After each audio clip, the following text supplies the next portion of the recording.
MSMEs को, हमारे लघु और कुटीर उद्योगों को जो समर्थन इस बजट में मिला है, वो उन्हें लोकल से ग्लोबल बनने की नई ताकत देगा। बजट में इंफ्रास्ट्रक्चर को मजबूत करने के लिए कई बड़े कदम उठाए गए हैं।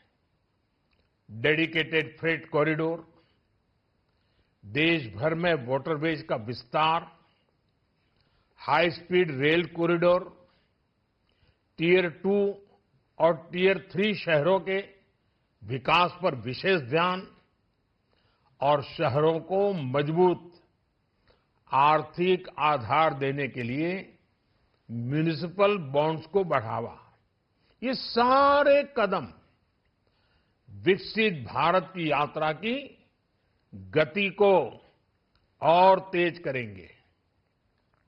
साथियों, किसी भी देश की सबसे बड़ी पूंजी उसके नागरिक होते हैं।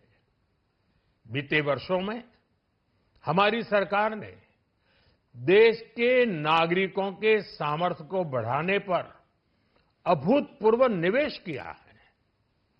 हमारा प्रयास स्किल, स्केल और सस्टेनेबिलिटी को निरंतर बल देने का रहा है। जैसा कि आज पार्लियामेंट में निर्मला जी ने कहा है, यह युवा शक्ति बजट है। उसमें युवा की सोच भी है, युवा के सपने भी हैं, युवा का संकल्प भी है और साथ साथ युवा की गति भी है।